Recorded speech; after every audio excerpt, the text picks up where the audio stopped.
Hey everybody, hey traders, happy Monday. Welcome back to the final hour. It is 3 p.m. on November 4th. We are, well, pre-election Monday. Big bad polls getting filled up tomorrow. Let's see who turns out to vote. President Trump, or I should say former President Trump, and current VP slash potential VP Kamala Harris. Make it what you want. Lesser two evils. Worst election in history. Is everyone exhausted? I am. Anyway, that's what's happening tomorrow.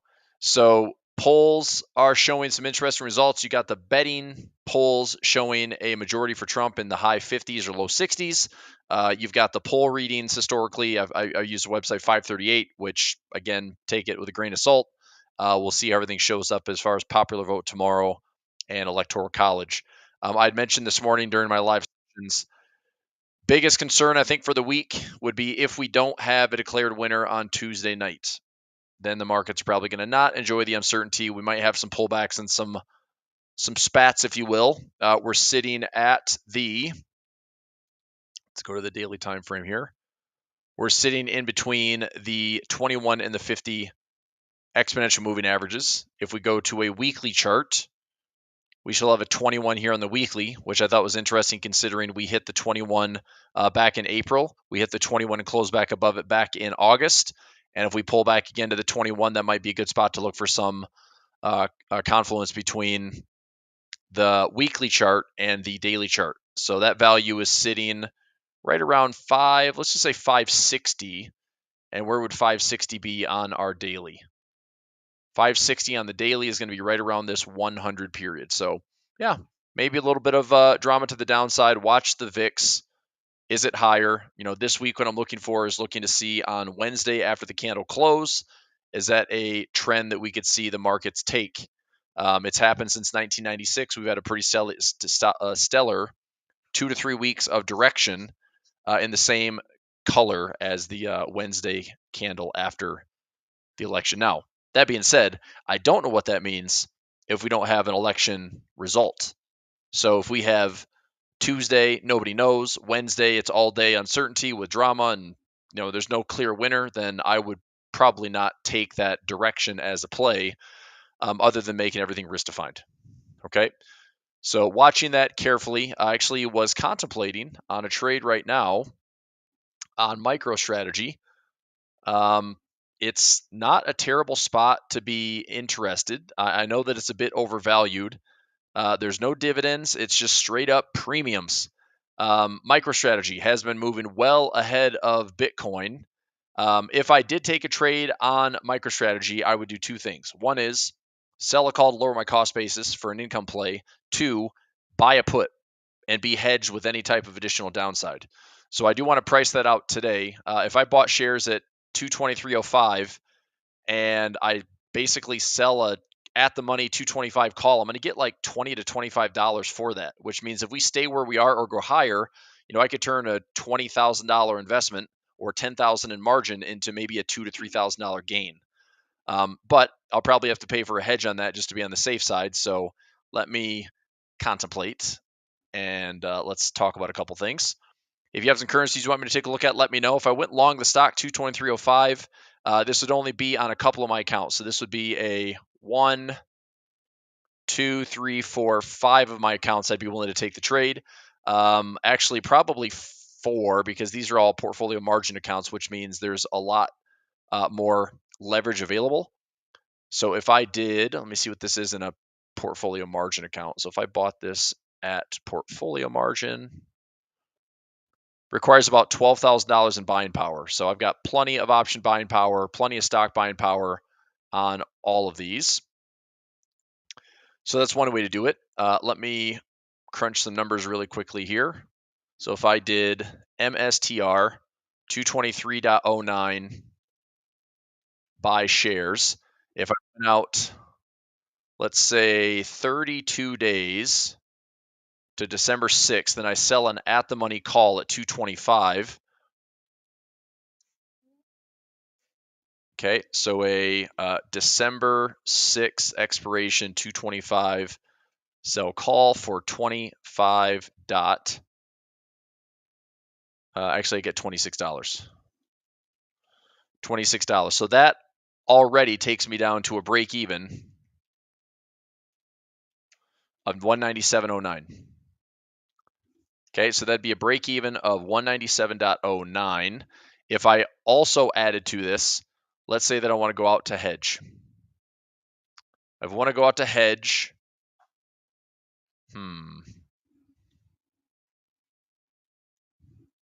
I could look at the 190, 185, 180. I wonder if I can go out longer and cheaper if we have a big vol play here. I'm curious. If I go out to, let's say, January, I mean, these are going out further. I'm going to pay a lot more for those puts.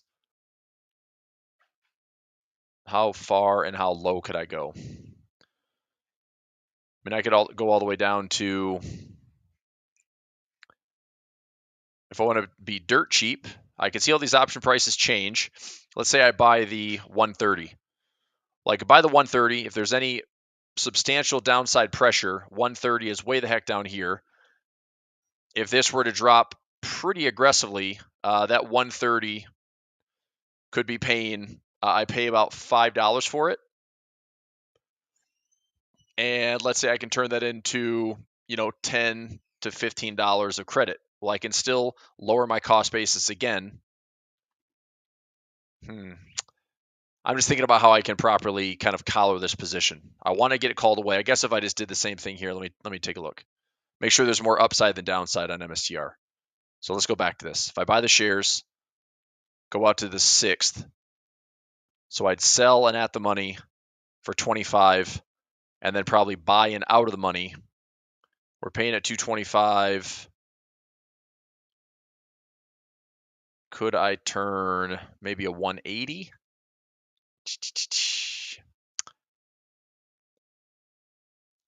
So I'd get 17.15 in credit, which would, again, from a 222.92 minus 17.17.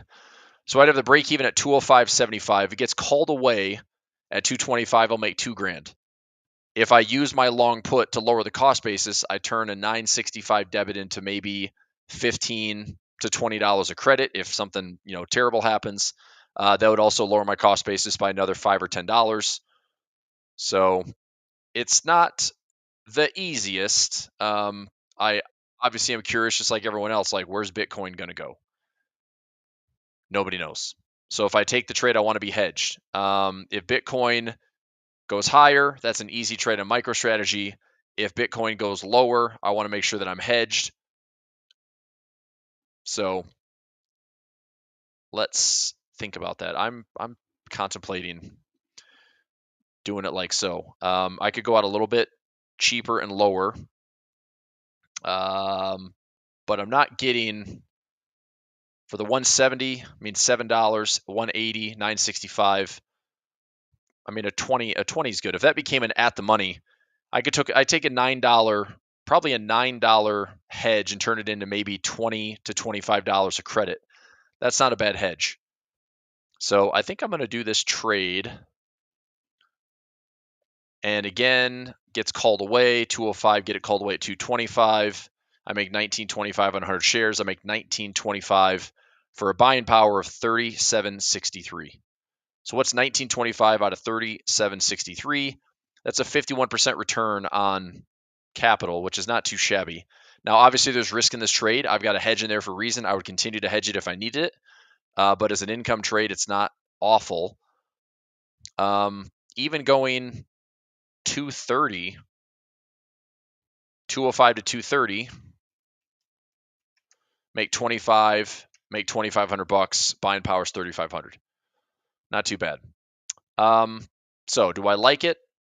Yes. Do I want to have a hedge in? Absolutely. This would be if I'm paying the price of $965 in the debit. If this goes up to $15 or $20, I want to make sure I'm looking to protect it. I'll lower the cost basis, and then I can roll down my calls. I can do some aggressive add-ons if needed, but most likely roll this call down and start chipping away at it. So it's going to take some math to do this. One thing I'm noticing here is I'm not lowering the cost basis as much. I lower it $17. I go up $5 and I lower it by $15.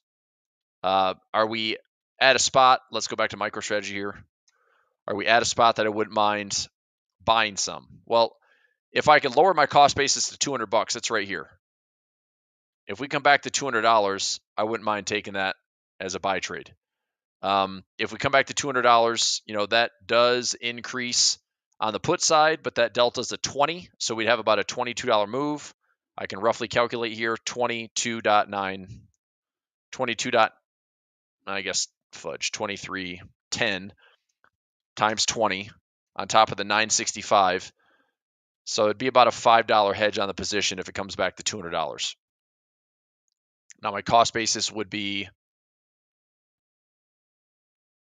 it's going to put me right around break even. All right. As gutsy as I want it to be, I think I'm just going to hold off. I mean, part of that's because this election's happening tomorrow. If we don't have a winner, also I have a feeling that if Trump is our winner, that's probably better for Bitcoin. I don't know if that's necessarily great for MicroStrategy, but MicroStrategy's kind of been this leading proxy for Bitcoin. We'll see. But I think to just dump 20 grand in it right now and basically, lower this portfolio by, I don't know, $150,000 just to play some income the day before the election, probably not the smartest trade. So I think I'll just let this marinate. I think these premiums are really, really good. I'd like to have more involvement in MicroStrategy. But like I said, wishful thinking is, I think I'm just going to put in a buy order at 2,000 and just take a fractional ownership. That seems a little bit more cost effective. So what I'll do is I'll go long the stock and see if I can buy it at $200, which means I'll get 5 shares. So $1,000 investment at a price point of $200, get filled for 5 shares. Okay, so if I take 5 shares at 200, that'd be dollar cost averaging. Am I willing to do it there? Yes. If it was 200,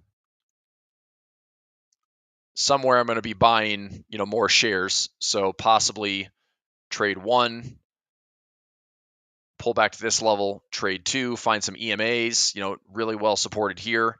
Trade 3, I've got all my income trades down here.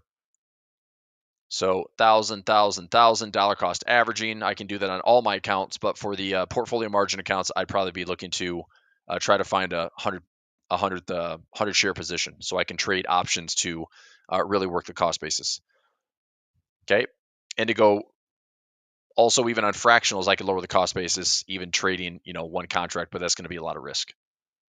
So anyway, let's see, 200. 175, 150. All right, let's do some numbers here. So 200, that'd be 5 shares. $1,000 out of 175, that'd be 5.7. So I'll go 5 shares. 5 shares here. Then at 175, I'll go 6 shares. And at 150, I'll go 7 shares. Okay, so 5, 6, 7 shares. I'm going to get those added in. That's going to be a $3,000 allocation to MicroStrategy and see what that looks like. So if I go 5 shares at 200,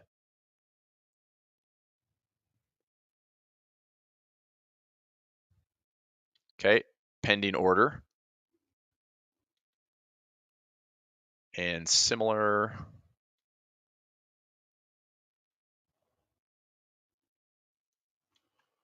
Okay.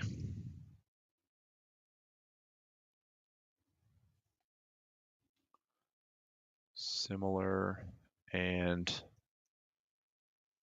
similar. Okay, so that's in. I'll go back to long stock, put in 6 shares at 175. So that's another $600 of buying power and portfolio margin, another $1,000 allocation. So 175.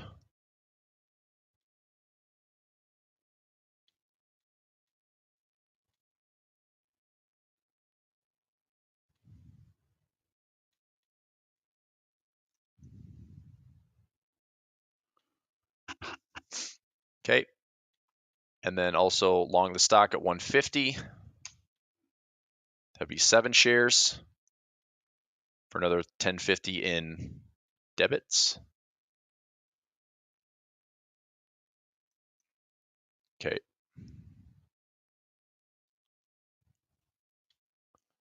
150.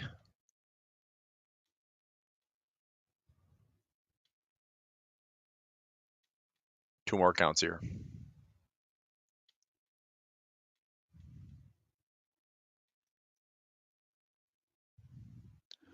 Okay. So the dealio is this. I'm doing a $1,000 allocation at 200. $1,000 allocation at 175 and a $1,000 allocation at 150. Okay, in total, that gives me 5 and 6 is 11, 7, that's 18 total shares. If filled,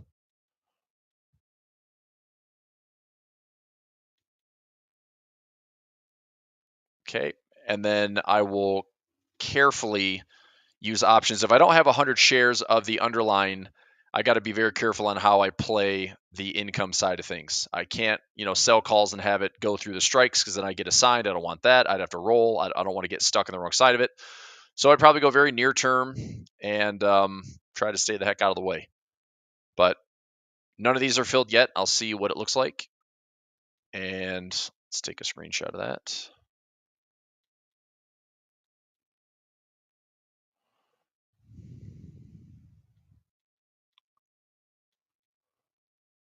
Those are other trades that don't apply. Delete that. Okay, I'm going to add this into my Pulver alerts for stocks. MSTR. Dollar cost averaging. Buying $1,000 at 200. Buying $1,000 at 175. Buying $1,000 at 150. Oops.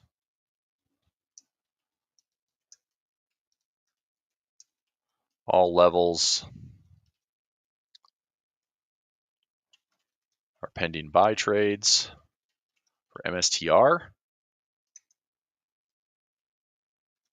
Will total around 18 shares. Some of my larger accounts, I'm willing to add 100 shares in total so I can trade options and aggressively lower costs and use for income.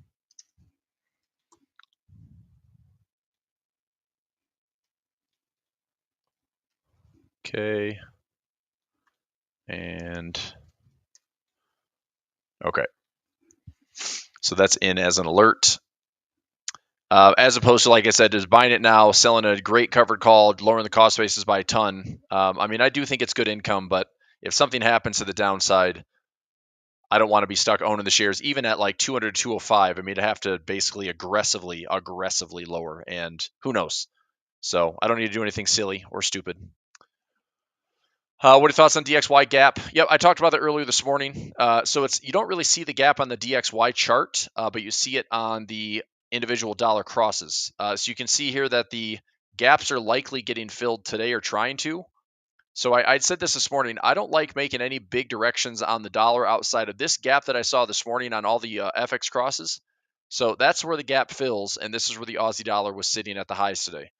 So I wouldn't be surprised if this gap gets filled by tomorrow or Wednesday. By this week, I'm pretty sure that gap would get filled. It's very rare in Forex that we even have gaps in the first place. And so when we do, it usually, if it's not filled immediately the day of, like Sunday to Monday, then usually by the week that it trades, it fills. So I don't want to take any crazy trades on the dollar. I think, again, the dollar is likely going to be pretty volatile. You can see the candle today on the DXY or even the US dollar index right here. To me, this doesn't look like any horrible direction, right? The indexes look like there's no gap at all. DXY, US dollar, there's no gap, but in those currency pairs individually, there's gaps. So I look at the dollar like this. Just watch it. I would say post-election, post-Fed, is this dollar going somewhere? Is the dollar going down? Is the dollar going up? That's my participation. I think there's a lot of inefficiency back in here to find some balance on this little like squeeze that we saw. I'm wondering, just like everyone else, like, is this dollar going to come back and hit bigger resistance and be stronger into the end of the year? Or is the dollar going to get hit to the downside and allow, risk on to occur and see, the equities markets going higher, gold going higher, Bitcoin going higher, all these different assets that would favor, more dollars getting put to work to leverage against other assets. So I'm not making any, short-term decisions on the dollar when I think it's easier to trade when the dust is clear, right? Dust settles, coast is clear, then we'd make a decision on the dollar. So if I go to this chart and just box in the dollar, let's see what happens over the next 1 or 2 days. Easier to make a decision there. Okay. Yeah, the gaps are there. I know they are. But it's way more noticeable on the individual currency pairs, right? Like that's the gap from Friday's close into Sunday's open. I mean, we clearly have a gap and we're heading back down towards it. Let's go euro dollar. Same thing. This one lower to higher. So we still have a gap to fill down here. So is that our gap that gets filled? Maybe, right? So I just wouldn't be surprised if we see some dollar strength in order to fill the gaps, and all that is noise. It could be literally a wick, right? I mean, and especially in Forex, I mean, there could be just a big wick and a big fake out where all it needs is a wick to fill, and then price goes that way. But like I said, I'm not looking to put a bunch of Forex trades on with the election drama that's ahead. So pound dollar, I'm still up a little bit in profit there. New Zealand dollar, this one is close to filling the gap. I actually hope that the New Zealand dollar can come down a little bit lower. I'd actually love to pick up some New Zealand dollar down here towards like 58.60. I think I'm going to take a trade on this now. 58.60. I'm going to buy this one. This is going to be small. It's going to be here. So if I buy and I space this out from 58.60 down to 5,600, okay. So if I just go trade 1, 2 in the middle, and 3 at the bottom. So trade 1, 2, 3. Small, small, small. Invalidation would be a daily or weekly close outside of this level. Okay. But if I can scoop up some dollar support and this actually heads higher, well, that'd give the dollar a chance to get stronger in the near term, be a bit of a fake out, find some good structure back here the last couple of years and see if the New Zealand dollar heads up. So I'm not going to buy it at market. I'm going to try to set it at a pending order around 50. This is around 58.60. So I'll go 58.65 for a pending order. 58.65, 58.65, and then take profit. I can set the take profit around 63.50, but I'll make some adjustments if I'm right on that. So pending buy at 58.65, halfway point is going to be around 57.50. Let's go 57. Well, I guess I'll just do the exact math on this then, yeah. So 58.65 minus 55.95 is 270. So divided by 2, I need to move down about 135 pips. So that makes 57.30 my next level. So if I go another order here, 57.30, and I'll make this a non-FIFO. So I'll change to the trade size. Take profit up to 63.50. Okay, so pending there, and then at this low, I'll go 56.05. 56.05. Make this a non-FIFO. 63.50. So same profit target.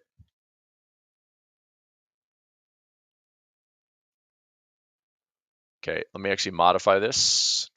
Can I modify? Where's my expiration?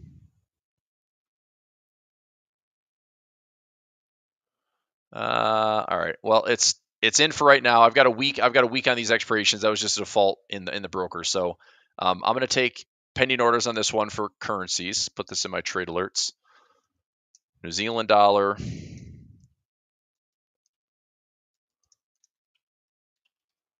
Leveling in. So pending buy at 58.65.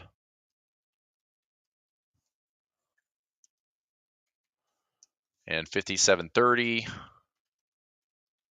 And 56.05. Stop loss would be invalidation below 5,500.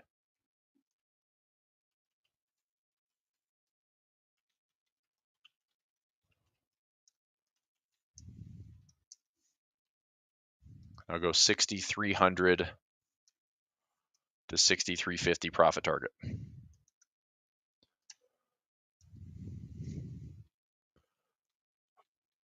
Okay, so it's going to look something like this.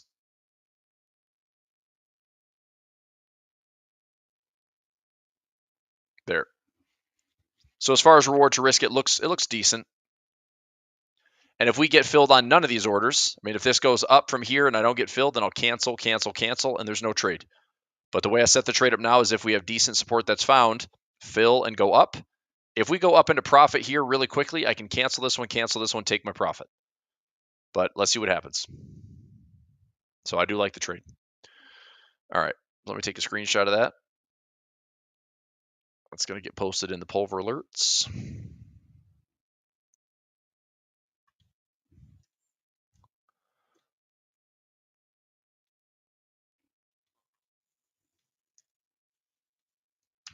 Okay. So I don't mind that trade. What else? Dollar CAD. We're trading at 38.95. These orders, I'm actually stacking these back up. Looks like I didn't put the expiration in properly, so I need to issue these trades again. I already have this one pending. I think it just expired. Somebody jump back in. So trade, new order. I'm going to go out to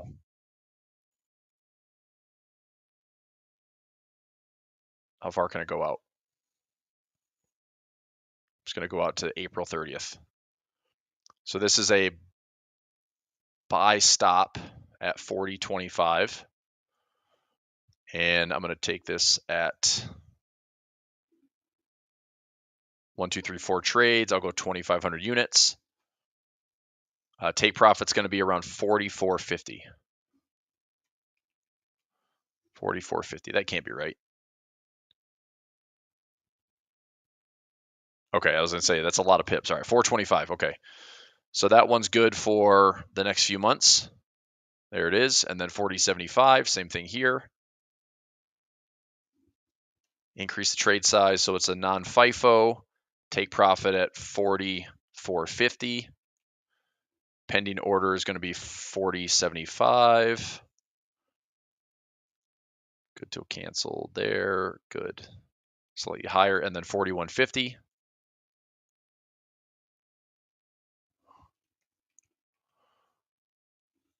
Make it non-FIFO. Take profit at 44.50. And 4,200.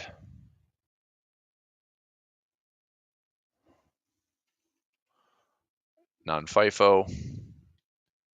Take profit 44.50. Good. Okay. So all these are set. 1, 2, 3, 4. And profit target is up here on that measured move. If we go south, then these trades don't get filled and I'll just wait. But what I'm looking at on this dollar CAD is a potential longer term range from high to low. That's about 600 or 700 pips of range.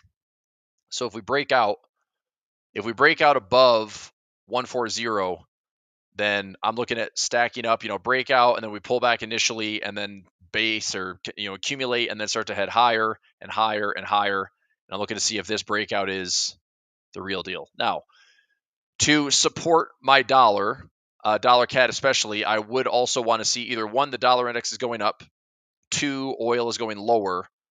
And if neither of those are happening, then I might question the trade a little bit. But if prices are supportive in some fashion where the DXY or the US dollar is going higher, if the CAD is weaker across the board in the currency strength, if you take a look at that and you get some pretty easy to see CAD weakness, or you see that oil is falling and that affects the CAD, then this trade should be good.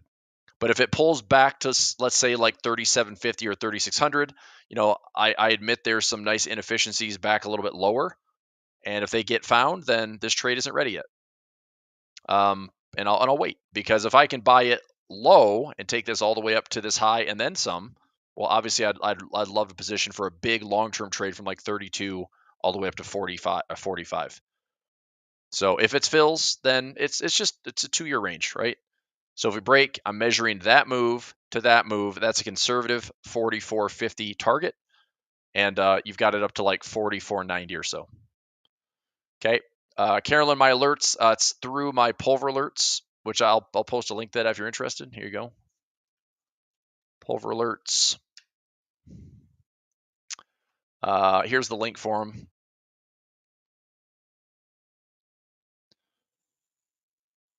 Copy.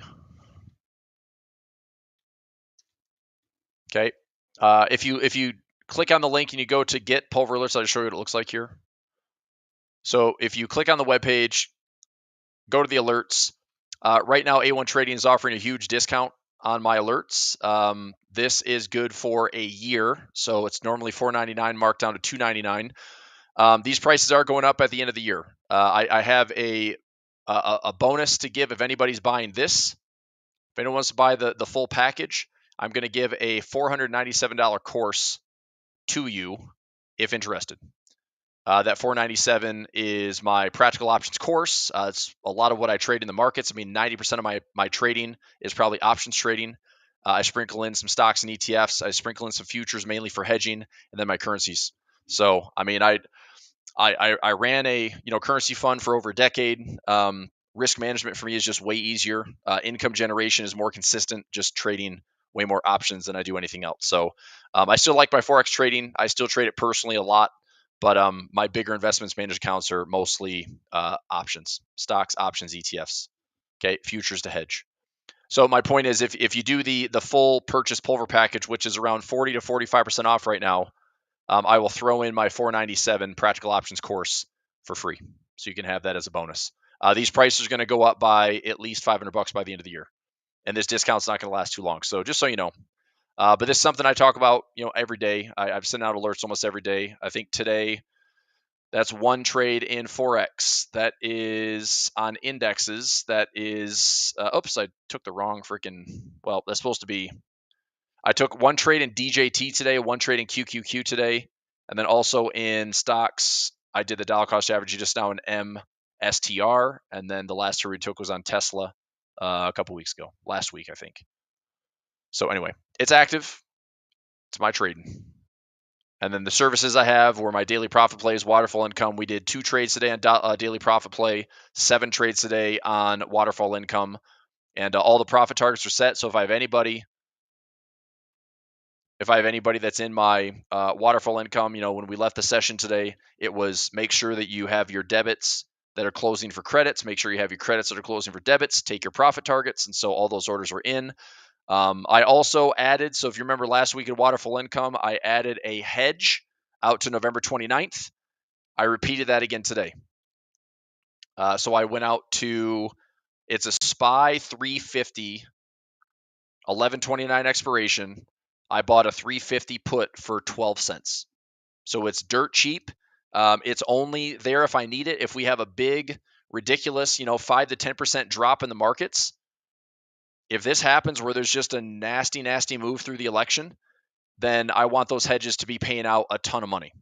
So, I mean, realistically, if I have a 12-cent debit, okay, a 12-cent debit that could potentially pay, I mean, I'll just do some rough math on the deltas here. If we had let's say that we have I'm trying to think what a 10% move would be. That'd be a 50-point move here, right? If we move 50 points, if there was a 10% drop and we move over 50 points to the downside, okay, that 10% move in the underline would probably end up generating, a move like this, that 12-cent debit is probably going to be trading for, it's going to be trading closer to like $5, give or take. So if I can turn a 12-cent debit into a $5 credit, that's a lot of profit. So I did 5 contracts. So if I can take this, I'll just do the numbers here. This is rough calculations, but if I do a let's see, 12 cents times 500 is $60 is my risk. If I close it out for $5, I make a net, it'd be $5 minus 12 cents. So 488 at 500 contracts, I make 2440 on that hedge.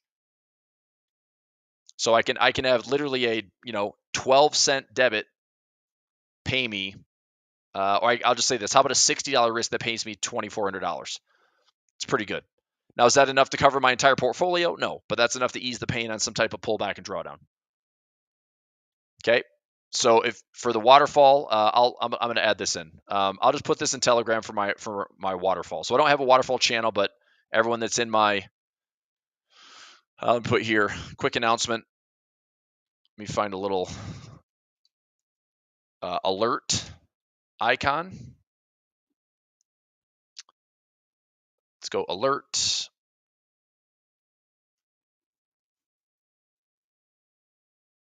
Right here. So copy. Okay, so waterfall income. New alert.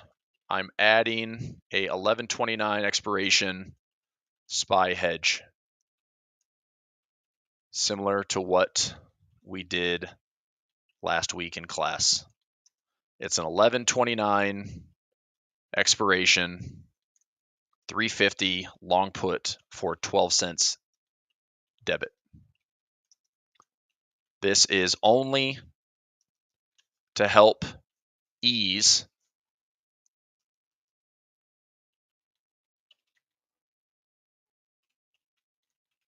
drawdown or pullbacks if the SPY drops 5 to 10%. So it's basically a cheap black swan hedge in case the election plus Fed plus market volatility goes nuts.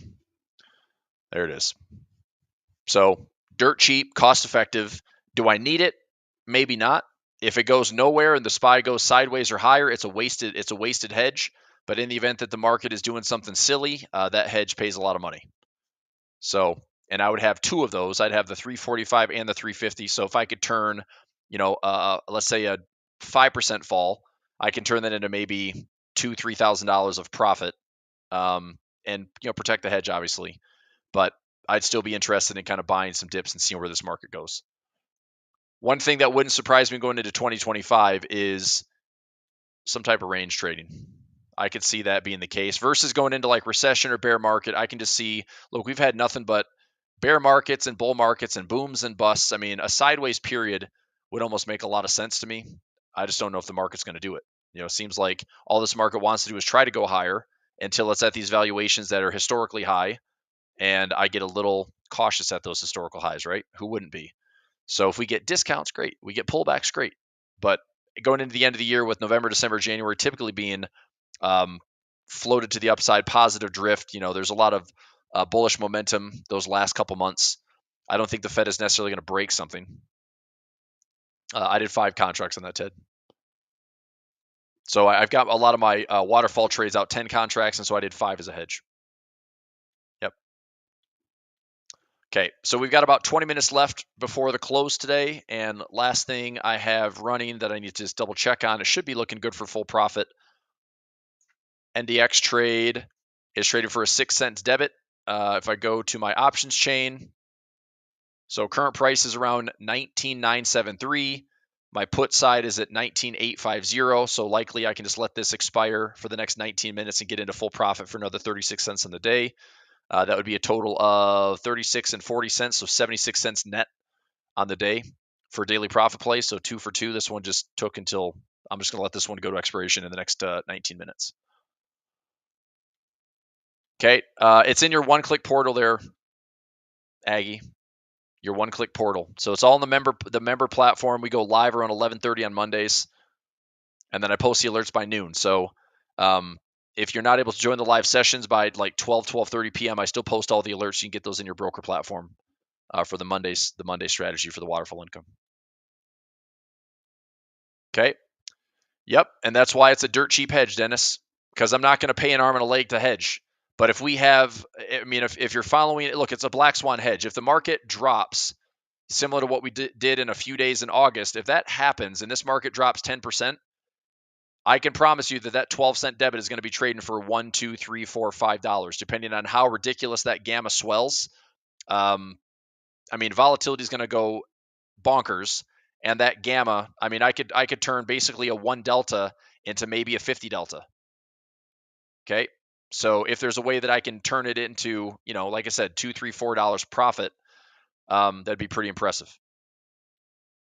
Because even at a 1 delta, if we have a $50 move in the underlying, okay, at a 1 delta, that's a $5 position, right? So again, it's completely out there where it doesn't cost me a lot. It's there if I need it. I don't know if it's going to be beneficial at all. I mean, if price doesn't do anything, it's a waste of money. If price goes up, it's a waste of money. But if price goes down, it turns a very little controlled risk into a lot of profit just to offset some of the downside. So that's what it's for. So is it going to get there? No, it's not. But if it happens where, through this week in the election, if the market decides to take a 5 or 10% gap that we have no control over, I'll be happy that I did it, right? Otherwise I'll waste $60 and it won't do anything other than chip away at my bottom line, but at least it's my hard hat and seatbelt if I need it. Okay, to at least offset some of the pain. So yeah, I mean, look, every year it's like you can say like, oh, it's all the same. The election's gonna. It's nobody knows. Nobody knows how the market's gonna behave. I will say that seasonality wise, the market would just react. We have a bit of a shakeout, maybe a tantrum.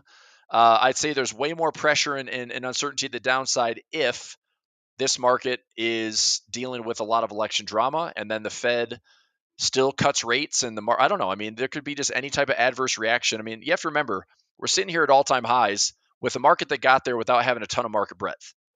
Most of this year was led by AI and Mag 7 that all carried over from 2023. Semiconductors, SMCI is dragging the semiconductor space down. Nvidia is overstretched and overbought for right now, in my opinion. Technically, I think a pullback is due. We're getting a 3% pullback right now, but is that enough? I mean, is 3% all we're going to get in this market goes higher? Maybe that's it. But if we pull back deeper, I want to be hedged. If we go higher, then it's an easy melt up.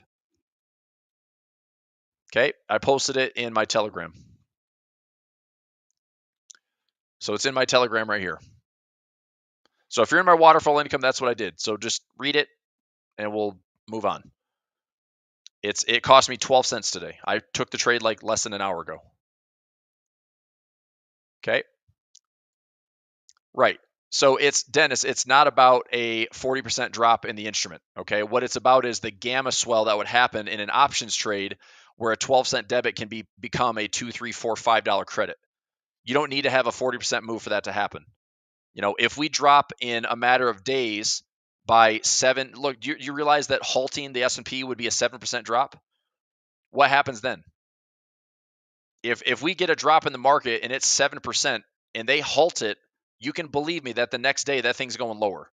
And so your IV will go from this IV to this IV. And if you're long that option, you have a ton of potential profit there. So as I said, it is a black swan hedge. The odds of it paying out are probably less than 1%. So it is not a high probability trade, but it is a CYA trade if the market does something stupid this week. That's it. And if it doesn't make any sense to you, then don't take it. But that's all it's for. Okay, so I've got 14 minutes. NDX should close out for profit. I'll update that in my $100 challenge tracker, 36 cents. Hopefully close out at 0. The other trade this morning was a 250 down to 210 for 40 cents credit per contract. And then Waterfall had a busy day. I added all those into our tracker. And also in the alerts, they were sent out around 12:30 today. Okay. Also, for my Pulver alerts, I sent the trade out for DJT, MSTR. I wanted to just buy shares of MicroStrategy, but I'm not going to. I'm going to wait. I'll wait. I've got plenty of cash at the ready, and I will look to deploy that cash. Just want to see if I'm deploying it at lower levels or if I'm trying to, I guess, additionally trading income. We'll see. And no, it's not tomorrow, Sarah. It's going to be Wednesday. Okay. So one last thing that's a good point that Sarah brings up. I mentioned this in a couple sessions last week. If you're in the session with Graham and I on Thursday, I think we did that little live session and took a bunch of trades, which worked out pretty well. We had a profit on Apple, profit on Amazon, profit on TEAM.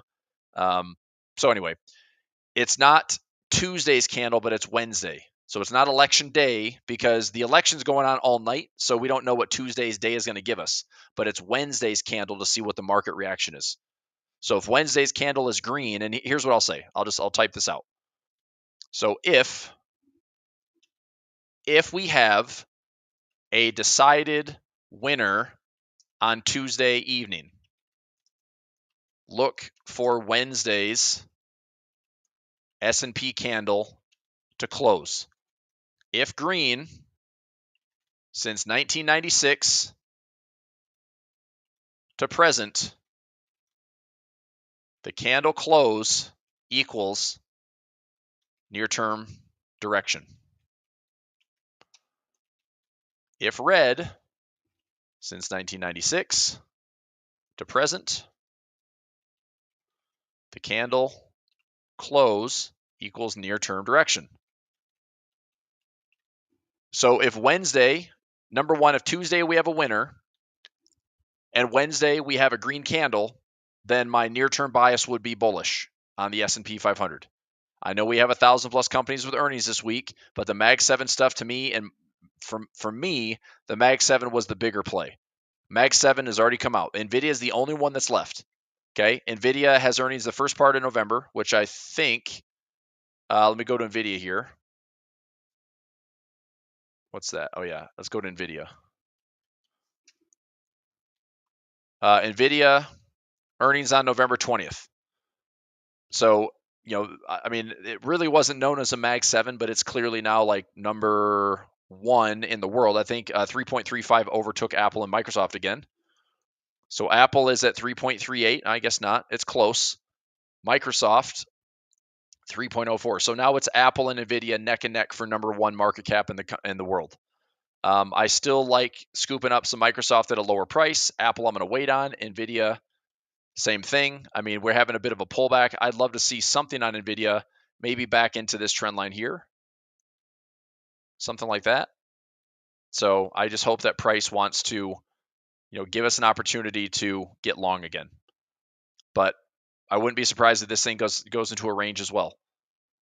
NVIDIA has been responsible for like 20 or 30% of the gains in the entire S&P this year. That's kind of insane. So if NVIDIA, I think this is just a really important stock where if we pull back to the backside of this trend line or we come back to find this trend line support, then there's some good technical reasons to consider getting long. Okay, but we're right there. So everybody understand? Type in a wire yes, so this is clear. If we have a decision and a winner where it's Trump president, congratulations, electoral college plus popular vote says this, and there's no type of crazy, questioning of the voting process, and we have a clear winner on Tuesday, then Wednesday's candle could, I'm not saying it's going to, but could dictate the near-term direction. And all this was a little bit of a hiccup, for the first little pullback we've seen in a while. We pull back here, and then we have an election close on Wednesday, not Tuesday, okay? But election is in with a decided winner, and then Wednesday's daily close is green. If we get some follow-through on that, then I'd be bullish into the end of the year. Okay, if it's red going into Wednesday's close, even if we have a decided winner, if it's red, then I'd still be looking for some near-term pullbacks. If we don't have a winner, and this is the other important thing, is I don't know if this is going to be the case or not, but if we don't have a winner, okay, if we don't have a winner, then I'm not taking this trade. I'm not using this as a bias or a proxy to take a trade, because when's the last time we didn't have a winner decided on election night? I mean, since 2000, I've been voting. So 2000 to now, we've had, even with Hillary Clinton, last time in 2016, Hillary Clinton wins the popular vote, loses electoral college, but Trump was declared president Tuesday evening. Okay, even 2020, right? But then we had, it was kind of after the fact, but it's like, call it January 6th. We got storm the Capitol, insurrection. Like, I don't know if that's going to happen again. I'm hoping that we're better than that as a country. I mean, that was one of the most embarrassing things and dramatic things I've ever seen. So politically, let's hope that's not the case. So we'll see. But this is going to be a pretty clear decision for me. If we have a winner on Tuesday and we get a candle close on Wednesday in the S&P, that's the near-term direction. Simple as that. Now, more than likely, I'm going to follow the Qs and the SPY kind of along the same process. And I'll likely trade this with defined risk. So if I like green, I'll probably just do some bull call spreads. That's it. Okay. Terrence says 2020 was the next Saturday. Yeah, it's a short-term thing. I know. It's usually about 2 weeks out. So, I mean, again, you live with me on the final hour on Wednesday, then we can talk about this. But, tomorrow is going to be all day voting and watching whatever your preferred network is to see who the winner is, if there's a winner. And that's the only big question mark I have, is if there's no winner that's decided, then I think it's better to buckle up and have some hedges and have some volatility that's expected, because that's probably what the market doesn't want to see, is uncertainty and, oh my gosh, what does this all mean? So that's why going into this, I'm not, that's why I passed on the MicroStrategy, just long shares. I don't want to dump 150K into that right now. So I'm not. I'm just going to dollar cost average, pick my battles, be hedged. If we're up, easy. If we're down, I'm protected and hopefully mitigating some of the pain.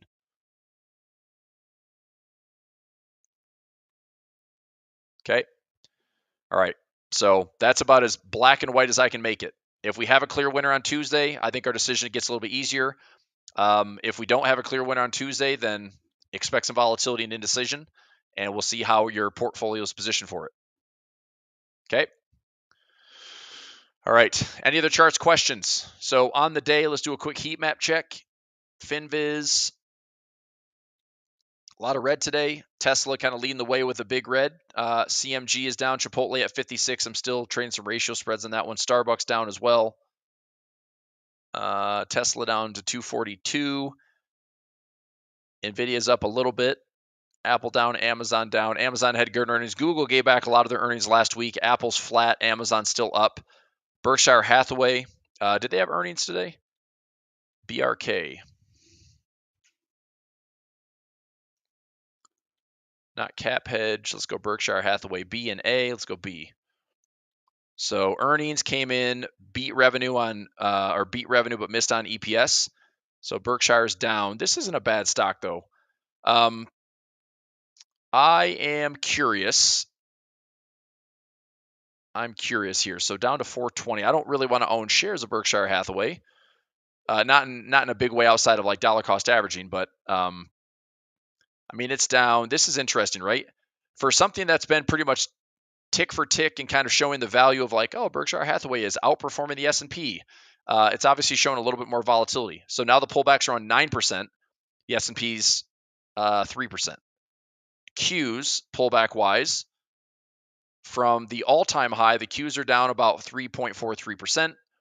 From this recent high, it's down about 3%. So NASDAQ and the SPY, or NASDAQ and the S&P, only down about 3%. Dow about 3%. Russell's a little bit more volatile. From recent highs, pullback to around 3 to 4%. So it's not a crazy nasty pullback yet. BRK.B. I think what I'm going to look for here is if we hit the 200 EMA, how much would that discount be? I wouldn't mind doing something. That's around a 425. Look out an old Berkshire here. Berkshire B. And I could trade some options on this. If I go out to January and I flip this into a bull call spread, I don't mind getting the price around the 200 EMA, which is around 425. So what is right now at the money? If I do a 440 by 450, I've got to pay a little bit more premium. If I go one strike higher, I pay 435 to make 565. So if I said my level is 425, well, the crappy part about that expiration is I don't even have a 425 strike, so I don't really like that expiration. Go to March. I mean, that's insane. I can go to March and get a better fill than I can in January. So let me do a 425 by 430. I'm not doing this right now. I'm going to try to take this trade for $4.50 debit. So that would give me, if I do a 450 debit, actually that's a terrible trade. Never mind. Sorry. I want to get this for like 225. There. So now I'd be getting filled. Let me see what this looks like. So at the money would be 718. Hang on a second. So buy, sell, 275. If I go one strike higher, 270. Oh my gosh. That's a horrible price. Well, I guess I could buy the 425, sell the 430 for 250, and that would need price to go a little bit lower. If price falls lower and gets below 425, there's a chance that gets filled for 250, and then I hold that out for March. I don't mind that trade. 250. All right, I'm going to take this trade.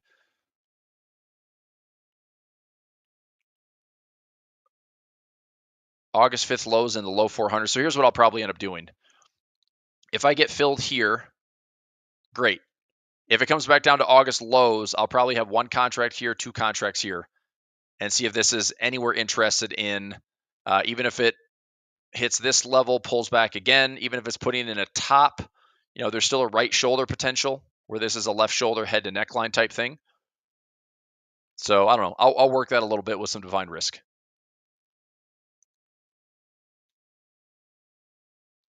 So let's see here. I guess the only issue that I have is I'm trying to get this filled.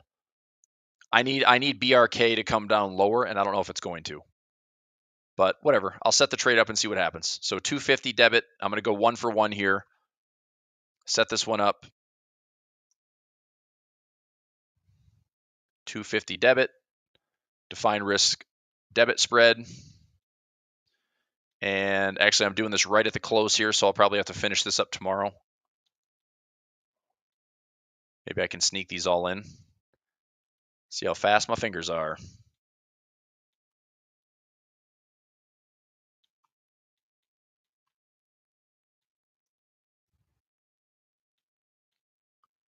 Okay, a few more accounts.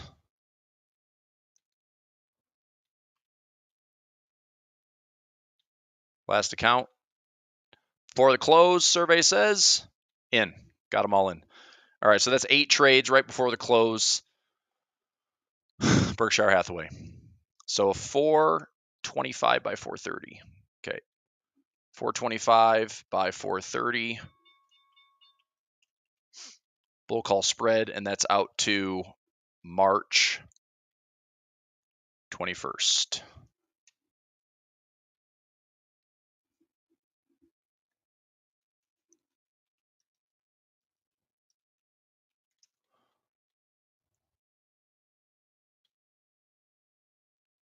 So that's my level there.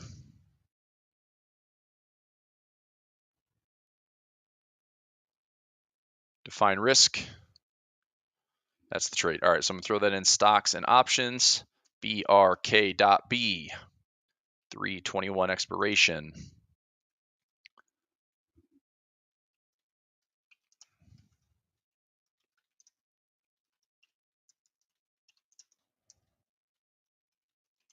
Okay, that's 250 per contract risk and 250 per contract profit.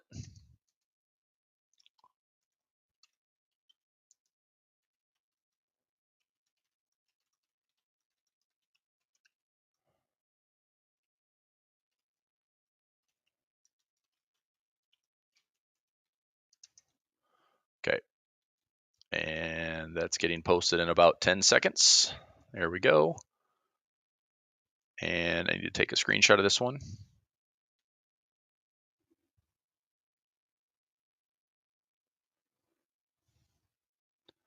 Okay. There it is. And that's in. All right. Mike says, what's your downside target for the QQQ? Well, If we have a nasty spill to the downside in the QQQ, downside target's going to be around 455. So I'd say 455 all the way down to this potential August low, which is around 430. So if we have a nasty move to the downside, 455 to 430 would be where things get a little nasty. So that's my downside. It's still pretty well supported until that 455. That'd be the backside of this trend line. There's possibly some inefficiencies looking to get balanced there. There's also a lot of dynamic support to still kind of buy dips, even though it might be a tougher run. I wouldn't be surprised if we have this high and this low, and this market is just spending all this time kind of grinding, maybe one more pullback, and we get back to the highs again by the end of the year. I don't know if the Qs are going to go way, way, way higher. Obviously, nobody does. But I will try to be, as profitable as possible, and also making sure that I'm just playing some protection if needed. So, all right, buddy. Before we go today, will you do me a quick favor? You're watching this on YouTube. Will you hit the thumbs up button for me? If we have a good little turnout, whether you're watching live or you're watching the recording, hit that thumbs up button for me. Support the YouTube algorithm, support the channel. Let me see here. Did we get over 8,000 followers yet? Are we there yet? Says the kid in the back seat. 8,002, 8,000, 8.02 thousand. So, hooray. Let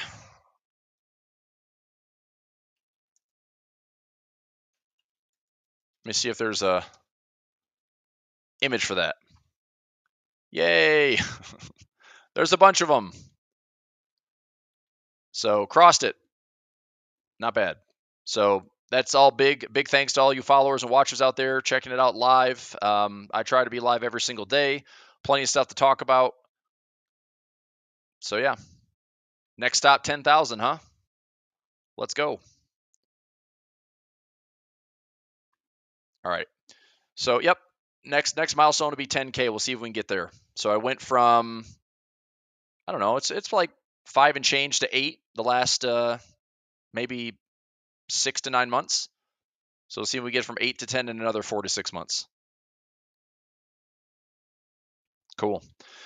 All right. Other than that, look, tomorrow's going to be an interesting day. It's going to be elections all day. I'm sure if anyone's interested in watching the news, it's just going to be, this is what CNN lives for. This is what Fox News lives for. This is what the biggest blah, blah, blah. Who cares?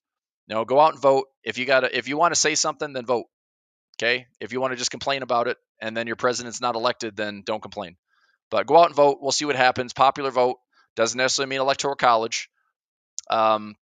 It's easy to get discouraged. I don't know what's going to happen, but I think the market's going to be okay either way. Like I said, the only thing that's probably going to make the market more nervous would be no declared winner. It takes longer. There's issues with voting. There's issues with the results. And that's where things get a little bit more uncertain and maybe dramatic this week. On the backdrop, we still have 1,200 companies reported earnings. We got the Fed on Thursday. So there's no shortage of potential volatility this week.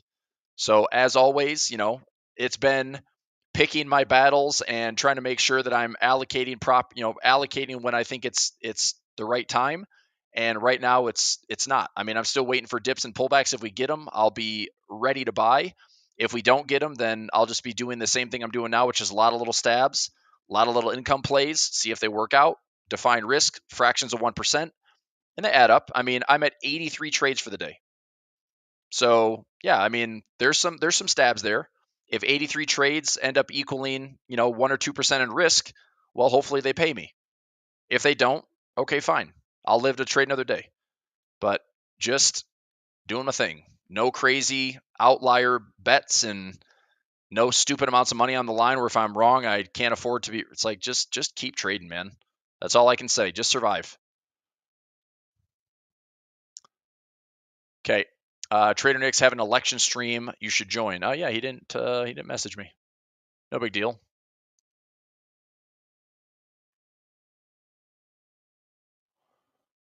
Let's see.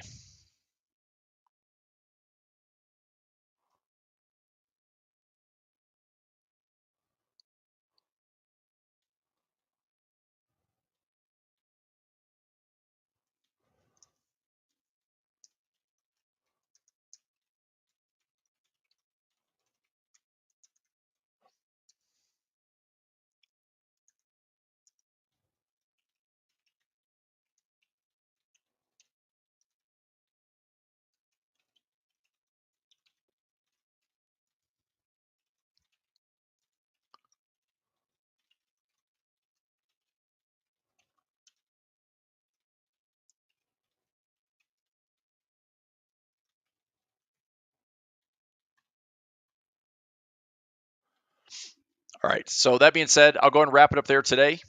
We'll see what tomorrow gives us. A lot of voting, a lot of TV, a lot of results. Let's see what happens. And either way, we'll navigate it. We'll figure it out. We'll trade our best. We'll do our best. And I'll see you then. All right. Thanks. Full market NDX closed for profit. I'll update that today. Real quick on daily profit play. Daily profit play summary. Oops. Trade one. Oh, fudge. Trade one.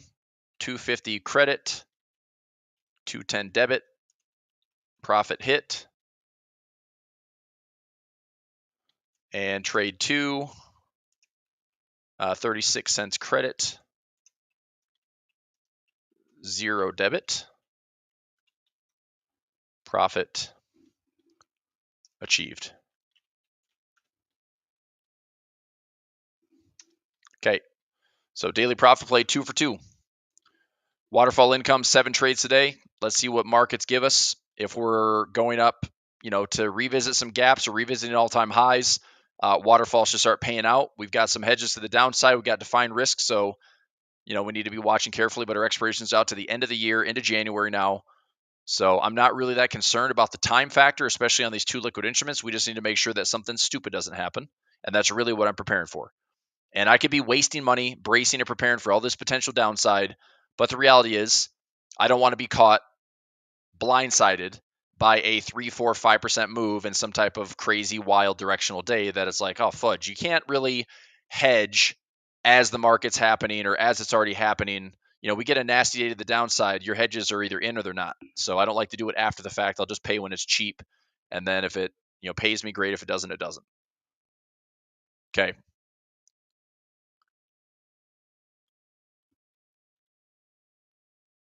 All right. Sounds good. Okay, everybody. We'll see you tomorrow. Thanks for being here. Take care. Bye.